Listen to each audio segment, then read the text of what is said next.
Now, people next week in London will be given the opportunity to immerse themselves in the dance and culture of Portuguese-speaking African nations. Batuke is a 4-day multicultural arts festival which will offer audiences a taste of Afro-Luso culture and includes participation in the Notting Hill Carnival, which is next Sunday. I'm delighted to be joined in the studio by the event administrator of Batuke, Kemi Sangowawa. And so, Kemi, we're all very excited about this event. So we were super excited. Yeah, like you said, it's happening next weekend, so 10 days away, the pressure's rising, but all in good spirits and, you know, positive vibes and everything. Yeah, so actually, what I'm going to say is we can see two of you sitting there, and obviously I introduced you on the autocue because that's the only name that appeared before me, but perhaps you can tell me a little bit about yourself. My name is Brito. I'm a movement artist, and I've been living in the UK most of my adult life. But I was born in Angola, and then via Portugal. And so this is quite a big movement, isn't it? This kind of Afro-Portuguese movement is not widely known across the globe. Certainly, it is in Africa, but it's gaining traction, isn't it? Oh, I'm not sure if it's not known across the globe. I mean, been to Russia, America, Australia, teaching these Afro-Luso dances. So yeah, but here it's not something you hear people talking about really very much. Not so much, no. Yeah. Why do you think that is? Do you answer that? Or? I can try and answer it. Well, London obviously is a melting pot of different cultures, and there is a big, you know, Lusophone community here in the UK. But I'm not sure why. It's just, you know, it's taken its time, and it's kind of been a bit of a, I don't want to say sleeper community, but it's taken its time to kind of gain more knowledge in the mainstream. But it's very well known now, definitely in the dance circles, in the cultural circles, in terms of music, art, food, dancing. You know, the Portuguese African countries are definitely taking a stand. And so what aspects of the culture are going to be celebrated at these events? There's going to be dancing, there's going to be music, live music, performances, there's going to be food, there's going to be, you know, cultural discussions, press conference about African dance and African dance culturally and modern African dance and the way it's been developed throughout the years. Here in the UK, there's going to be classes for children, classes for adults, beginners, improvers, advanced. You can come. I may come. I've just started doing triathlon training, so I've got to be sort of doing that every day. But I'm looking for ways to be more active, and I think it probably is quite a good form of dance in that respect, isn't it? It's quite exuberant. Absolutely. It's quite unique in the sense that most Afro-Luso countries have a lot of partnering dances, which a lot of other African countries don't have. You know, they don't have dances that you dance with a partner. So that kind of makes it quite unique already.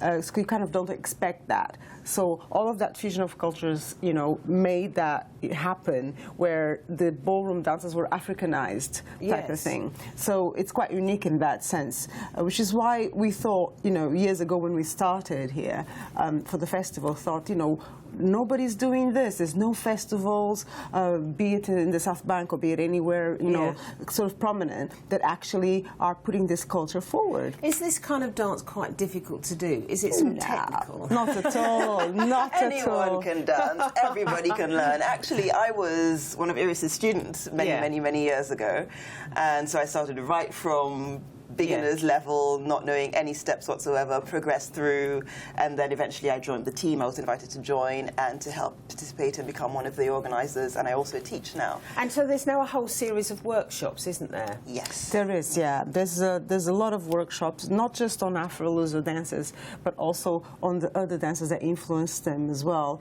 We also have focused on certain dances that are sort of what we call heritage dances, things that were kind of disappearing culturally, and we sort of kind of search for the artists there to come and back and revive them. I mean, we have artists coming from New York via Haiti, and then they were going to explain the link that actually happened through Haiti, Caribbean, and actually straight line to Angola, for example. And where will the workshops happen around London? They're all in London? They're all in London. They're going to be happening at 229 The Venue, which is in Great Portland Street, so very central. And, you know, all under one roof. And every hour there's going to be 4 different workshops at different levels. So there's something for So it's a great everyone. way to enjoy yourself, have some fun, get some exercise, learn something new, isn't it? Really? Absolutely. But even if you are the sort of person that you're a little bit shy, you can always come in and actually just watch the performances as well, because we have performances Friday, Saturday, and Sunday. On Saturday, we focus on a performance that is sort of a collaboration that we do, myself as artistic director and also with my choreographer Nuno Campos, that we actually choreograph a performance together with a collaboration with the artists that are coming in, the international artists, as well as the ones based here. And it's kind of become sort of a dance theatre sort of musical based on what the work it is. For example, this year the theme is the 40 years of independence, because it's 40 years of independence of Angola, Cape Verde, Mozambique, and all of this. All the celebrations are going on throughout the year, and we are focusing on a little bit of the history of Angola, for example, this year. And tell us a little bit about the Carnival procession. What's your involvement, and how does it start? Where do we go? Ooh la la, how does it start? Well, it starts bright-eyed and bushy-tailed in the morning with hair, makeup and costumes on Monday morning. What time do you have to get up? 3 o'clock in the morning. After a party that finishes at 5 in the morning, you have to be ready at 8 or at 9, yes. Oh my goodness. To No get on the sleep bus and then, you know, sort of get together with all the other, all the other groups, and then obviously parade. How long does it take to make those costumes? I mean, I know from other people involved at the Carnival that they spend all year making these costumes. But the good thing is that we're not competing. Yeah. So although we still need to represent obviously what we do in a very clear manner, we don't need to compete. So we don't need to actually spend the whole year. But nevertheless, you've got to get all the makeup. Do. Oh, yes, we have to. I must say, you both look really tremendous this morning. I mean, I love all this jewellery and everything. Is that very traditional African Luso jewellery, or is it, kind of what you like? Oh, it's a bit of both. It's a little I bit like it, and How it is would traditional just African. tell me, because I'm a graduate of a fashion college. What London College of Fashion actually? But what is African Luso style? How did it evolve? What's the kind of genesis of it? How did it evolve in terms of fashion? Yes. In terms of fashion, it's very interesting. From the perspective of Angola, Angolans are extremely proud of what they wear. Yes. Actually.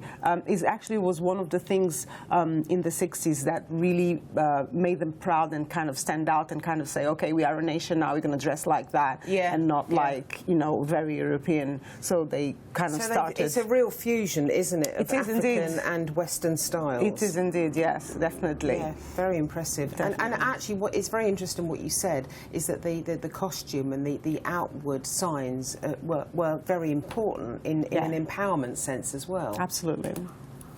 Okay, well, thank you so much for joining us. That's been a great pleasure speaking to you both this morning. I'm sure everyone will be rushing along to the workshops and hoping to see you at the Notting Hill Carnival. So we're going to move on now to a break, and you are watching Arise News. I will be back just after this break with the business news, so do stay with us.